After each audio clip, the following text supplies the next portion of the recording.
this centurion. So chapter 6 and chapter 7 obviously follow each other. You've got teaching in chapter 6, and then you've got training in chapter 7. Or if you like, you've got the theory in chapter 6, and you've got the practice in chapter 7. Or if you want to put it a different way, you've got head in chapter 6, and you've got hands in chapter 7. Just to help you understand a bit of a transition there, and where Jesus is heading with this story that we learn about in this passage. So, as all good preachers, I've got 3 points for you.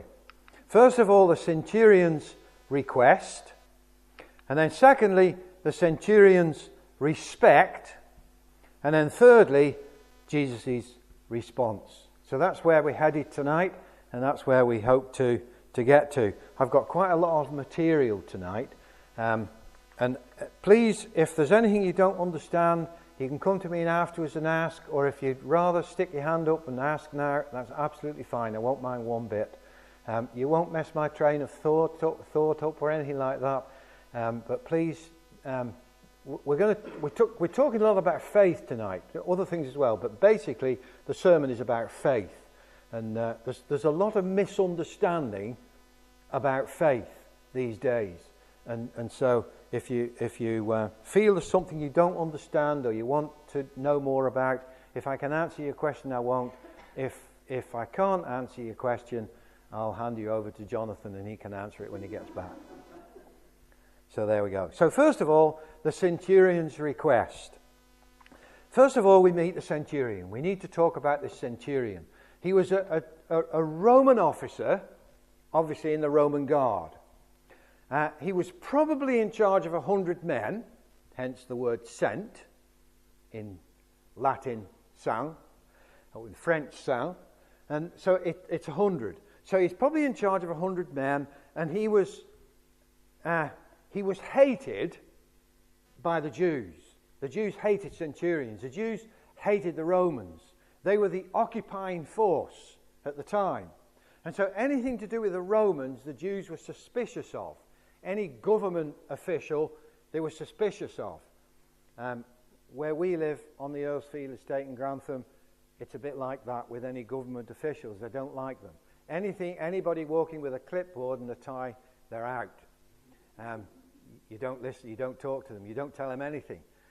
Even if they ask questions, you just stay guarded because they're after you. That's the way the Jews would have seen the centurions. He would have been in around, well, he was obviously in Capernaum, he would have been in around Israel to try and keep the peace. That was his role. If there's any disturbances, bring in his men. It says in this passage, if I say come, he comes. If I say go, he goes. That I order my officers around and keep the peace. So these centurions were living in the communities. They were part of the communities, but they were viewed very much as suspicious and not liked at all. And then we get the servant, the centurion's servant, probably a slave. Slaves in those days had no rights. They were just seen as basically a machine with legs. You tell them to do something and they have to do it. If they don't do it, you discard them, get rid of them. They've got no rights, they've got no value. They're just things that you use. That's basically what slaves were in those days. But this is different. We hear here that this centurion loved his servant. He thought a lot of his servant. His servant's probably a Jew, because the Romans wouldn't have taken such a low place as a slave. So he's probably a Jew, might have been a Samaritan, but he's probably a Jew living in Capernaum. And this centurion thinks a lot of him. And that's why he sends word to Jesus. So he's highly valued, and he's sick and about to die. And the centurion is upset. He doesn't want that to happen. Obviously the slave's valuable to him. He must have been a good slave. He must have been obeyed orders well. He must have gone the extra mile. And the centurion liked him, so he didn't want to see him disappear, didn't want to see him die. Now the centurion must have at some point heard of Jesus. Whether he'd heard about the miracles, whether he quite possibly keep the eye on that fella, because there could be trouble. That could be where he's heard of him. He's going around saying he's doing these miracles and he's getting crowds of following. So just you be careful. Watch that fella. That's what the advice would have been to the centurion. So the centurion hears of Jesus. And then this is a really strange thing. He sent some of the elders of the Jews to Jesus. And why did he do that? Why didn't he send some of his Roman soldiers, the ones he was in charge of? Go and tell Jesus to come here, I want to talk to him. After all, he says, I say go, and come, and they come. But he picks out some elders of the Jews, Pharisees or Sadducees, probably, and he gets them to run this errand for him. Go and tell Jesus to come here and heal my servant. That's quite significant, isn't it? And that sort of shows you the standing of this man in the Jewish community. A community who would have been very suspicious of the Romans. And yet, this man is different. This man seems to have the ear of the community, has the ear of the Israelites, the ear of the Jews. And so he says to the Jews to go and find Jesus. And when they come to Jesus, the Jews say about this man, he's worthy. This man deserves. You know? Look after him, Jesus. He's the occupying force and we're suspicious of them and all, but this man's different, Jesus. And they say two things. First of all, he loves our nation. And secondly, he built our synagogue. So he's a nationalist. He loves our nation. He's a Roman, he's not a Jew, but he loves the Jewish nation. We don't know, maybe he'd read the history, maybe he was au fait with the Old Testament. He obviously had a good rapport with the elders of the Jews, so he probably chatted to them about spiritual things, about the Bible, the Old Testament, and things like that. We don't know. We can only speculate those things. But he loves our nation, and he built our synagogue, so this man deserves whatever you can give him, Jesus. That's what the Jews say to Jesus. And of course then, Jesus goes with them. Why did Jesus go with them? There's a question. Why didn't Jesus just say, I'll say the word now? Jesus must have known what was going to happen. So why did he go with them?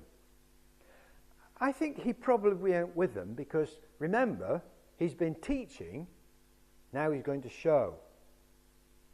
It was head, now it's going to be heart or hands.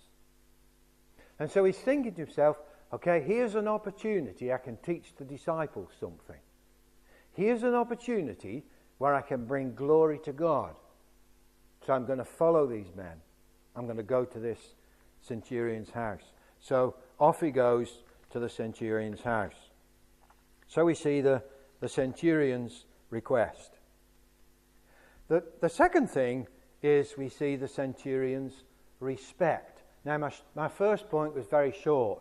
This one's very long. And then the third one's very short. You'll be glad to hear. But this one's the longest point. The centurion's respect. We read Jesus was not far from the house. So he's making his way towards where the centurion lives. The Jews that have come to fetch him are probably with him. His disciples are with him, and a great crowd following him who've been up listening to him in chapter 6. And some of them are following him. So there's a crowd following him, and I never get the impression Jesus was in a hurry. Sort of get the impression he dandered along. You know, and he's talking and he's teaching and he's going along, and he gets close to the house. And this time we read, the centurion sent some of his friends. He didn't send more Jews. He didn't send other Romans, as far as we know. We don't know what nationality they were. But he sent some of his friends to Jesus. Now, his friends would have known him. They weren't just business associates. They weren't just his officers who he tells to go and they come and they go. These were friends. These were people who knew him. They were his friends. And he sends them to Jesus. And he sends this message: I do not deserve. The Jews said, he deserves. He loves our nation. He built our synagogue. This man deserves you. But the man himself says, I do not deserve. I don't even deserve for you to come under my roof. That's why, Jesus, I didn't come out myself, because I'm unworthy. I don't deserve this. You see the difference? The Jews should have known that that's not the way God works. You don't deserve things from God. God is gracious and gives to whom he will. That's what we call grace. That which we don't deserve. So I don't deserve. And then he says, but say the word and my servant will be healed. That's where his faith comes in. And this is what I want to think about more particularly tonight. His faith. It was humility. I don't deserve. I'm humble. But you know, I don't deserve you to come into my home. I didn't even deserve for me to come and talk to you face to face. His humility comes out in that. But his faith is very real. So I want to think about faith for a minute. I'm getting mixed up here. I'm one behind. Faith. First of all, he believed in his own lack of merit. I'm not good enough. I don't deserve. So his belief was that he wasn't good enough for Jesus. His lack of merit. I can't earn anything from you, Jesus. That's where we all start with faith, isn't it? I have nothing to offer you, Lord. I'm a sinner. I'm lost. I'm dark. I'm sinful through and through. We're all the same. I have no merit when it comes to coming to Jesus. I have nothing to offer. That's where he begins. I do not deserve. And then he believed in the power of Jesus. Because he says, but say the word. So his faith was in his own unworthiness, but his faith was also in the worthiness of Jesus, in the power of Jesus. You've only got to say the word, Jesus. You don't have to come into my home. I don't need to come and talk to you face to face. I know that if you just say the word, my servant will be healed. So he believes in the power of Jesus. And then he believes in the authority of Jesus. And my servant will be healed. I believe, Jesus, that you have the authority to speak this and it will happen. To declare it with your voice and it will happen in time. My servant will be healed. And so his faith comes out there. And he also believed in the ability of Jesus to heal from a distance. You don't need to come into my house, Jesus. I'm not worthy of that. Just speak the word where you are. And that's maybe why Jesus started moving towards the house. Because he knew this was going to happen. This is going to be a good teaching point here.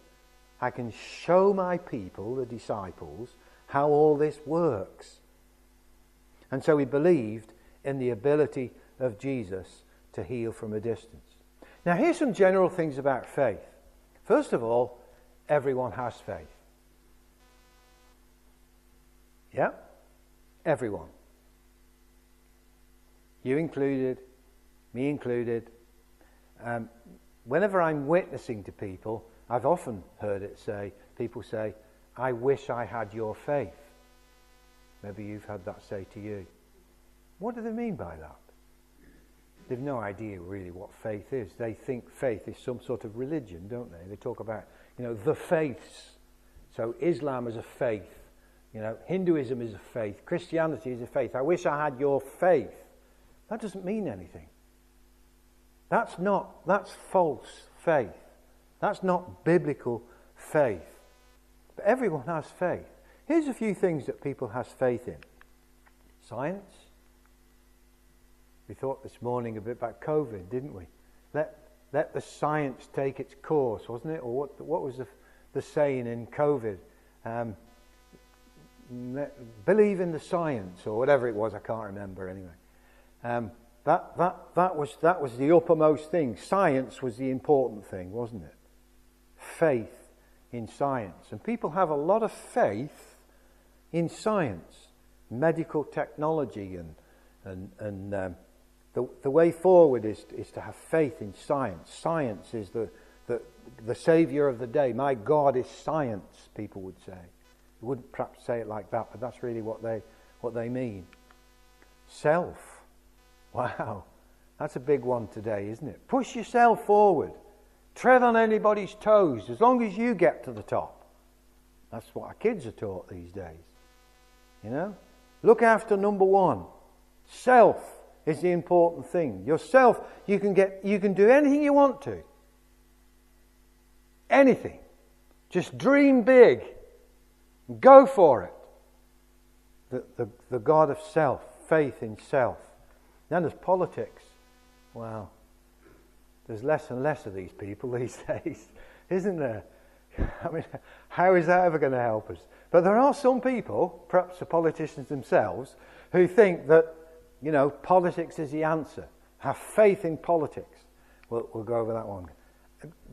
Perhaps a bit the same democracy ideology. If you talk to a Russian today, it would be, faith in Putin. If you talk to a Ukrainian, it would be faith in the European Union. Whatever.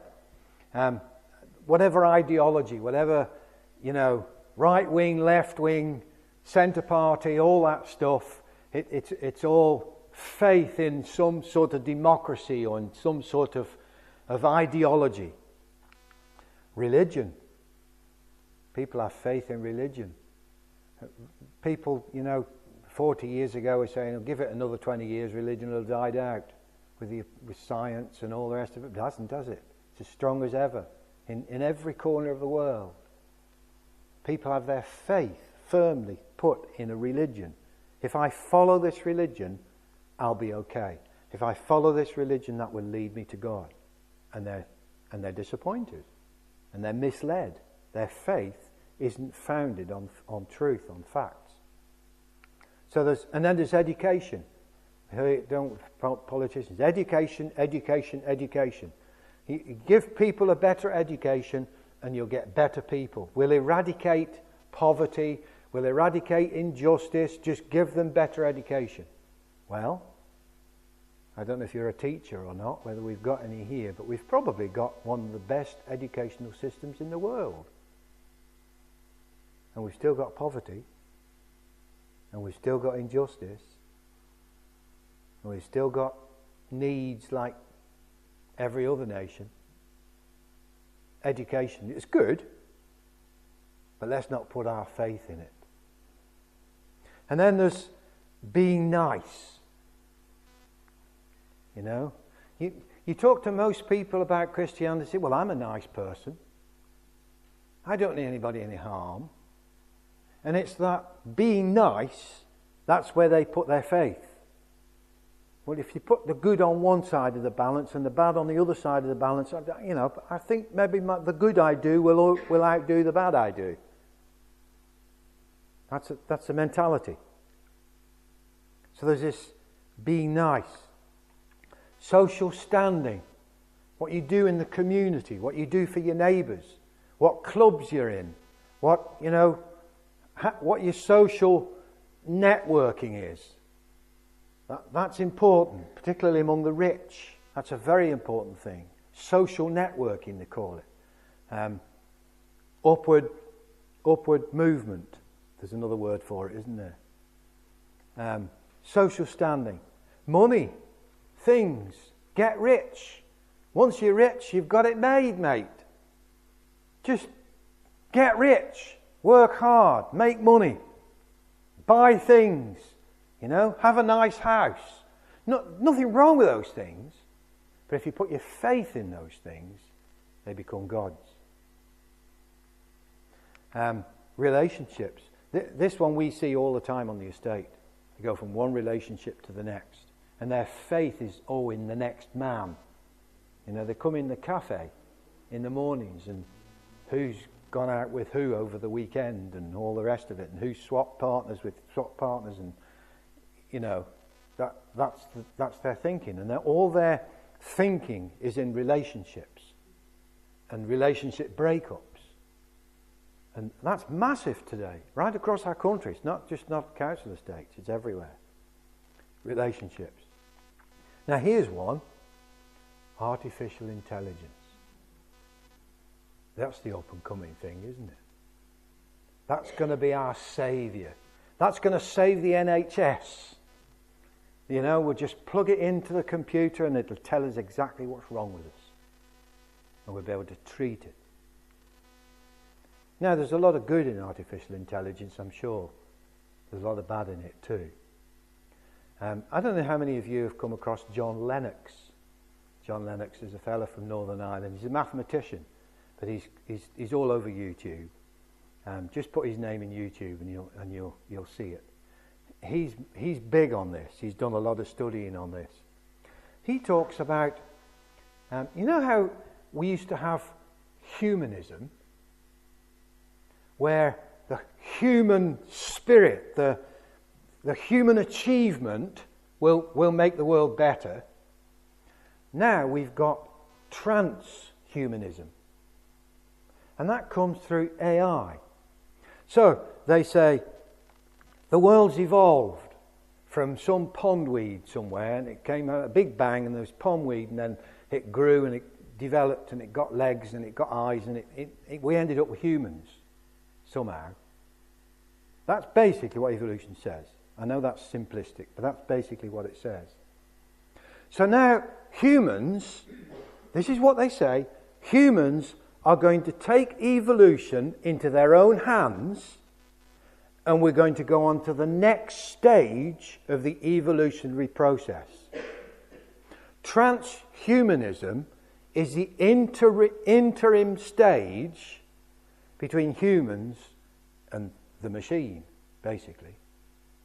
So with AI, we will be able to produce a transhuman, a human that's above humans. So, what will this human be like? It'll have all knowledge. It can pick all the knowledge from all the world. It'll have all knowledge. It'll be everywhere. It'll never die, so it's immortal. 3 things only God has. So, artificial intelligence has become the new God. And the biggest tech giants in the world are actively working on transhumanism. This is their project. And when the machine is created, it'll wipe humans out. And it'll continue the evolutionary process. That's frightening. I don't know about you, but I think that's really scary. And you can look it up. I'm not scaremongering. This isn't my thoughts. AI. Everyone has faith. Just depends what it's in, doesn't it? Everyone has faith. How do you see friends, family, or culture placing faith in other things than Jesus? Have a think about your neighbours. Have a think about the people you work with. Have a think about your colleagues, perhaps members of your family that aren't Christians.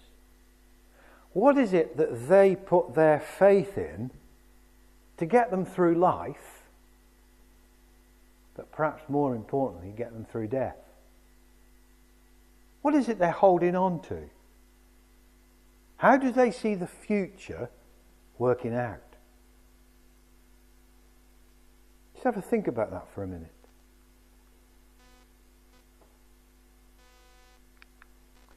How does Romans 1:25 help us understand this?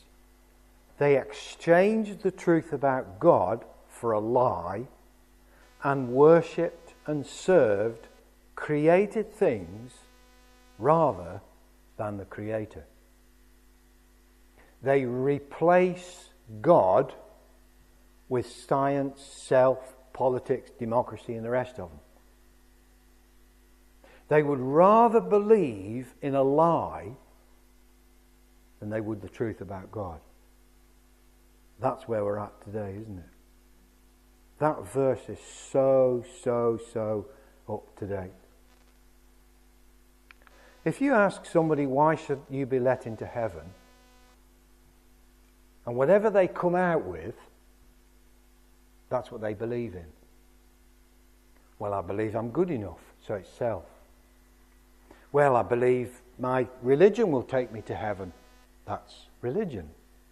And there's all sorts of things in which they say, well, I'm good enough myself. I've been good to my neighbours. That's social standing. Everyone has faith. Secondly, faith often arises from crisis. This is what happened to this man. His servant was very ill. In fact, his servant was dying. He's at a crisis. So faith often arises from crisis. Who might God, or why might God use suffering, a crisis, to wake us up to faith? I've heard plenty of testimonies in the past that have attested to this fact. Suffering came into someone's life and it led them to the Lord. And even in Christians, I've met so many who have come closer to the Lord and become more faithful to the Lord as a result of suffering and as a result of crises. That happens all the time. How have crises like illness or loss shaped your faith or brought you closer to Jesus? See, you either become bitter against God or you become better as a Christian. The two things, and I've met both. You can become bitter. If God's allowed that, I don't believe in him anymore. That's where Dawkins is, isn't it? How could God, a God of love, create such evil? So this is C.S. Lewis. This is brilliant. Pain insists on being attended to. You can't ignore pain. It insists on being attended to. God whispers to us in our pleasures, speaks in our consciences, but shouts in our pains. It is his megaphone to rouse a deaf world. That's brilliant, isn't it? That is absolutely class. That's how God uses crises. And he's used the crises in this centurion. His servant's going to die. Go and fetch Jesus. Quick. I need him. Go and fetch him. I put my faith in him. I put my trust in him. So faith often rises from crisis. Faith needs a proper object. This is really, really important. There's no such thing as blind faith. Faith has to have an object. If you're going to do a bungee jump, you put the strap round your foot and you put your faith in the strap. You don't say, I'm going to do a bungee jump and jump off the cliff without the strap, do you? That's stupidity. You put your faith in the strap. If I'm going to sit down on a chair and I say, well, do you think this chair will be able to hold my weight? You say, well, yes, I hope so. So I look at it and I look at the legs and make sure it's strong and back's all right. And I sit on it, I put my faith in the chair. This is the object of my faith. But if I say, I'm going to sit down on this chair. See this chair here? I've got faith in that chair. That chair can hold my weight. Look at its legs, look at its back. It's really powerful. Look, watch me sit on this chair. What's happened? Your faith let you down. Because your faith wasn't in an object. Your faith has to have an object. It's never blind faith. It always has an object. The centurion's imperfect but Jesus-directed faith led to healing, unlike the elders' faith in their deeds. Do you see that? The elders say, he's a good man. He's built our synagogue. He loves our nation. He deserves it. They put their faith in the centurion's works. The centurion puts his faith in Jesus. He's the object of their faith, of his faith. And if you have your faith in Christ and in Christ alone, then it's in the proper object. And that object, that person, will never let you down. Because he's real. Because he's true. Because he's honest. Because he's faithful. Because he's good. Because he's sovereign. Do I need to go through anything else? Why is Jesus the only true object of saving faith? Now notice what I've used the words there. Saving faith. Why is Jesus the only object of saving faith? Because he's the only one who could save. All these other things can't save. They can't rescue. But faith in Jesus rescues us from our sin, from our waywardness. And Jesus proved that because of the cross. When he died on the cross, he became the object of our faith. Now we don't worship the cross. We don't put our faith in the cross. But we put our faith on the man on the cross. The man who died and 3 days later rose again and conquered death. He's the object of our faith. The one who's proved that he has won. The one who is accepted by God, who sat down at the right hand of God, his work finished. He's the object of our faith. Not some silly thing that we can think of and that we make up. And people believe in all sorts of stuff, don't they? So faith needs a true object. Salvation is found in no one else, for there is no other name under heaven given to mankind whereby men must be saved. There's no other name. Jesus Christ is the only way. Muhammad won't get you there. Islam, Hinduism, they will not get you there. And I know that's unpopular to say that today, but it's true. Jesus Christ is the only way. There is no other way. No other way. You can put me in jail for saying it if you want, but it's true. Jesus has to be the object of our faith. Where in your life do you need to redirect your faith towards Jesus alone? That's a very searching question. In what area of your life have you taken your eyes off Jesus and put them on something else? That something else will fail you. Doesn't matter what it is. It'll fail you. You need your whole faith in Christ alone. That's what Martin Luther sang from the hilltops in the Reformation. faith alone. Not faith and faith alone. Not faith and church attendance. Not faith and Bible reading, good as that is. Faith in Jesus and in Jesus alone. Not works, faith in Jesus. So faith needs a proper object. For by grace you have been saved through faith. It's all of grace. It's all of faith. Faith admits unworthiness. You see this in this man, don't you? The centurion confessed his unworthiness, trusting Jesus' worthiness. The fact that he said, Lord, I'm not worthy to come, I'm not worthy for you to come into my house. I'm not worthy to come out and see you face to face, was saying, you are worthy. You're worthy, I'm not. That's where faith begins. It admits unworthiness. So how does admitting our neediness before Jesus shape our relationship with other people? Makes us humble, doesn't it? I'm a nobody. I'm a sinner. And you're a sinner. We can hold hands. We're in this together. You know? Yes, I'm a Christian. I have faith in Jesus. But I'm a sinner just like you. I'm not above you.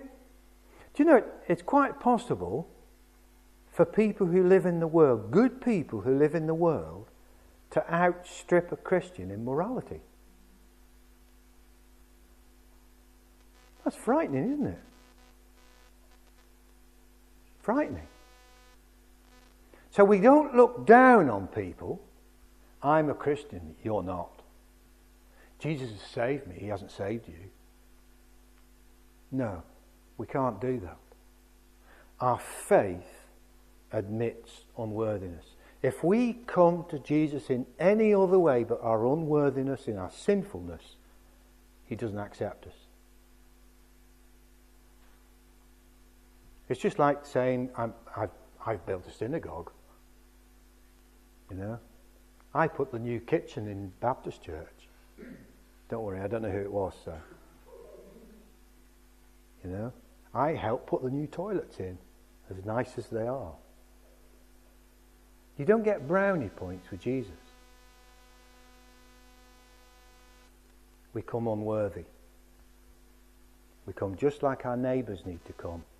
The rest of our family needs to come.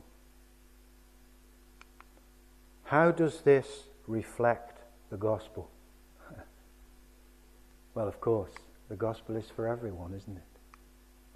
The gospel is not just for me. The gospel is for my neighbours and my friends and my enemies, people around me. This reflects the gospel. God made Jesus, who had no sin, to be sin for us, so that in him we might become the righteousness of God. So Jesus takes my sin upon himself and dies for it on the cross. And at the same time, he gives me his righteousness, his goodness, his faithfulness to God, his holiness, his purity. It's given to me. He clothes me in the robes of righteousness. So before God, when God looks at me, he doesn't see me in my sin, he sees Jesus. Because I'm clothed in his robes. That's faith. Real, genuine faith. Let's move on. Lord, help my unbelief. I believe. Aren't we there? Last week in our church, I preached on the sower and the seed and the 4 different types of soil. And the most predominant type of soil that people talked to me afterwards was the thorns. Remember the one that fell on the path, didn't grow at all. The one that fell on the rocks, grew for a little while and shriveled up because there's no water. The one that fell in the thorns, it got roots down, it grew for a while, and then the thorns choked it. And of course the last one is the good soil where it produced 100-fold. But most people who talk to me afterwards, and since that, because they often do come up to you afterwards and say, well, I think I'm in the thorns, and I'm always struggling to bash the thorns down. And I feel choked sometimes, and I live in this world, it's full of pleasures, and it's full of problems, and I struggle. This is the same thing I'm talking about here. This is, Lord, I believe, but help my unbelief. You know, and sometimes you read a book or you watch a YouTube or you talk to somebody and your faith is sort of shaken. You think, wow, you know, where does this leave me? This is so convincing. This looks so real. This looks so true. Lord, I believe, but Lord, help my unbelief.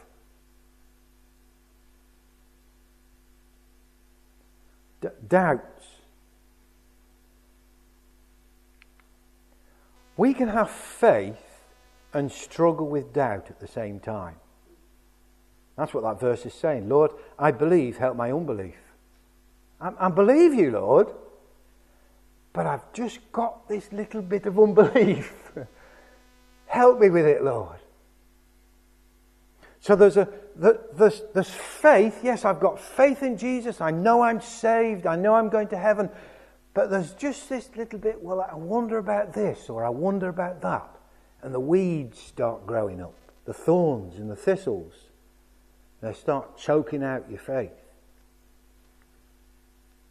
We can have faith and struggle with doubt at the same time.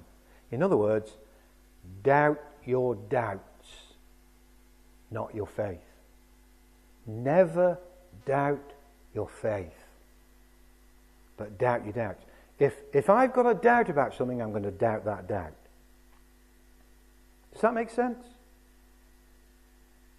I hope it does. Faith. Faith. 4 things about faith. Okay, just as we close, Jesus' response. What happened in the story? Well, we read it, don't we? He was amazed at the centurion. I've never seen such faith in Israel, he says. In other words, I've never seen such faith among the Jews. You elders who reckon that he's good enough because he built you your synagogue and he loves your nation, that's not faith. The centurion who you don't like, he's the one who's got faith. The heathen, the outcast as far as you're concerned, the one who doesn't deserve you. He's the one who does deserve you. The one who sees himself as undeserving is the very one that becomes deserving. I've not found such great faith even in Israel. He was amazed at the centurion. I love that. Then the men who had been sent, returned to the house and found the servant well. That's quite amazing, isn't it? Quite amazing. Do you know, we actually don't read in that story of Jesus actually speaking to the servant to get well. The centurion says, just say the word, but he doesn't say the word. He never says it. The centurion's healed. The centurion's servant is healed. Even without Jesus saying the word. I'm sure he did. But we don't read of it in that passage. And so he's amazed at the centurion. And the man is completely made well. Gets up and starts serving as he should.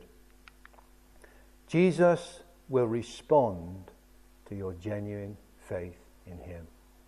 If you come to Jesus as you are, don't try and clean anything up. Come as you are. He will respond to your faith. He will. He's promised that.